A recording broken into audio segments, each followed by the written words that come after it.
I'm Soke. When my daughter was 12, I told her to trust her gut. It turned out to be the worst advice I ever gave. She looked at me and said, "But how do I know when it's my gut?" I didn't have an answer. So I told her, "You'll just know." I thought I was protecting her. I thought I was giving her wisdom that she could use when I wasn't there. But I was wrong, because 10 years later, at the age of 22, she followed that as dating advice. And it almost cost her everything. Your gut doesn't protect you. It gambles with your life. What feels like wisdom is just guesswork dressed up as certainty. Your gut feels like certainty, but certainty isn't the same as accuracy. That feeling you trust can be built on fear. It could be built on trauma. It could be built on old pain that has nothing to do with the man in front of you right now. And here's the trap. Even when your gut is completely wrong, it feels like it's right. That's how women miss the early signs. That's how second guessing never stops. That's how bad instincts gets mistaken for protection.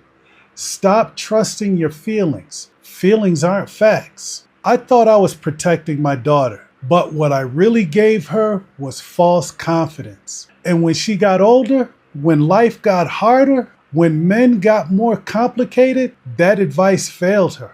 Gut logic doesn't help you think. It doesn't protect you from red flags.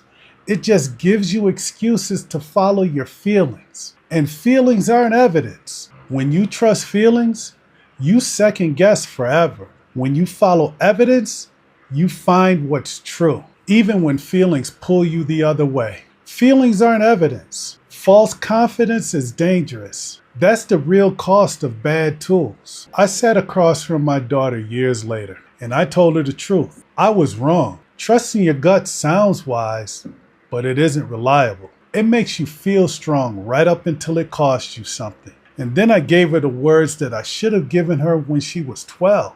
Don't trust your gut. Trust what is supported by evidence. Trust evidence over feelings. She looked at me and asked again, "Okay, but how?" This time, I had an answer. I told her, "Ask yourself, what's the evidence to support the claim?" We don't examine claims, we examine the evidence they stand on.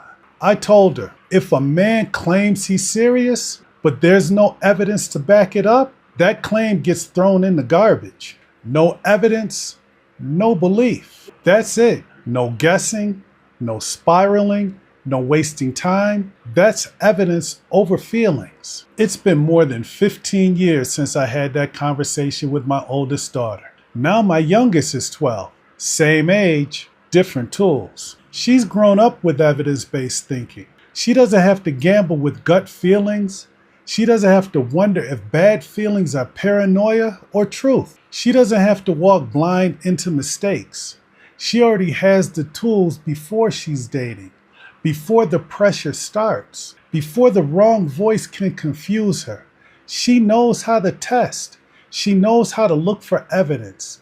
She knows how to dismiss the claim. Now I'm confident all three of my daughters have something real, something to use when I'm not around. They'll be prepared. They won't unlearn bad habits. They'll know evidence over feelings from the very beginning. No hoping, no guessing, but walking away early before the damage begins, without regrets, prepared even when I'm not there. I built this for my daughters, but I'm sharing it to protect you too. Maybe you never got the tools. Maybe all you heard was trust your gut. Maybe that's why you second guessed, why you missed the early signs, why you blamed yourself for things that weren't your fault. Or maybe you have daughters of your own. This isn't just about you. It's about giving them the tools you never had so they don't repeat your mistakes. Now you have another option.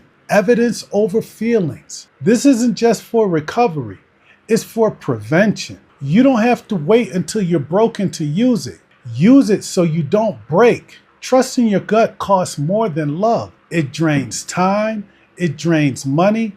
It could even risk your life. But once you test the evidence, you don't wait for damage. You walk away at the warning. That's protection. That's the shift. That's how you stop gambling. To my daughters, I need to tell you something I never thought I'd had to say. I'm sorry. I thought I was giving you wisdom, but it was the worst advice I ever gave. I made you guess. I made you doubt yourself. And when it failed, it made you think you were the problem. You weren't. The advice wasn't enough. Because of that, I had to build something better. Now you have it. A way to see the evidence. A way to protect yourself. A way to live by evidence over feelings, even when I'm not there. And this isn't just for you. To the women watching, you're someone's daughter too. Maybe no one gave you the right tools. Maybe you learned by breaking. Maybe you blamed yourself. But you're not too late. You're not too emotional. You're not too damaged from this moment forward. You can live as a daughter of evidence. You can protect your peace before it's broken. You can see the truth before the lies take root. You can walk away at the warning, not after the damage is done. Feelings can be tricked, but evidence will lead you where you need to go. So stand up, hold your standards, guard your peace, and give it only to the ones who earned it through evidence. Let the evidence lead the way.